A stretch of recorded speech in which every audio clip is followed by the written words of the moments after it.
La Terre est le berceau de l'humanité. L'homme y règne en maître absolu, sans que rien ne semble en mesure de l'arrêter. Pourtant, la planète Terre n'a pas attendu l'homme pour commencer son histoire.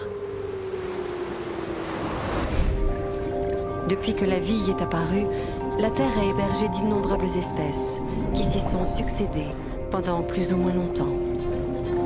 Mais 99,9% des espèces qui ont vécu sur Terre ont aujourd'hui disparu.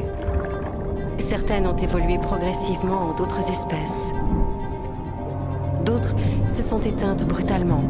En moyenne, leur passage sur Terre ne dure que quelques millions d'années. Si l'histoire de la Terre s'écrivait dans un livre de 1000 pages, la vie y apparaîtrait vers la page 185. Cette vie ne serait représentée que par des cellules simples pendant plus de 700 pages. Jusqu'à l'explosion d'espèces multicellulaires des pages 870 à 880. La sortie des eaux ne se raconterait qu'à la page 916. Au cours de cette constante transformation, la planète a également subi 5 crises majeures, dont une il y a 250 millions d'années, au cours de laquelle la vie sur Terre a failli disparaître.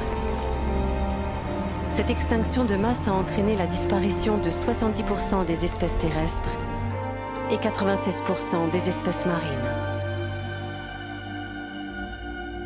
La planète a mis près de 10 millions d'années à s'en remettre et à reprendre l'inexorable danse de l'évolution, avec ses disparitions et ses nouveaux arrivants, comme cette fois-là les dinosaures, à la page 960 de l'histoire de la Terre.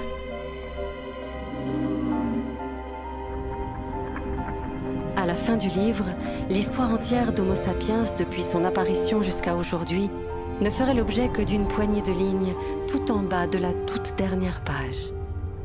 Sa présence sur Terre ne représente donc que 0,004% de sa très longue histoire. L'homme n'existe pas depuis bien longtemps, mais il n'est pas pour autant plus évolué.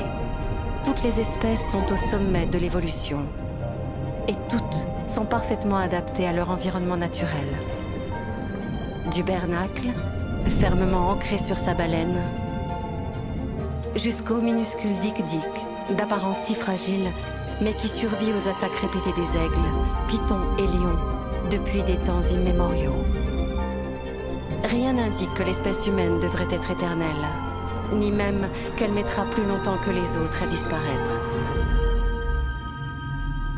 Le plus probable est que son passage sur Terre ne représente qu'un battement de cils à l'échelle de l'histoire de sa planète.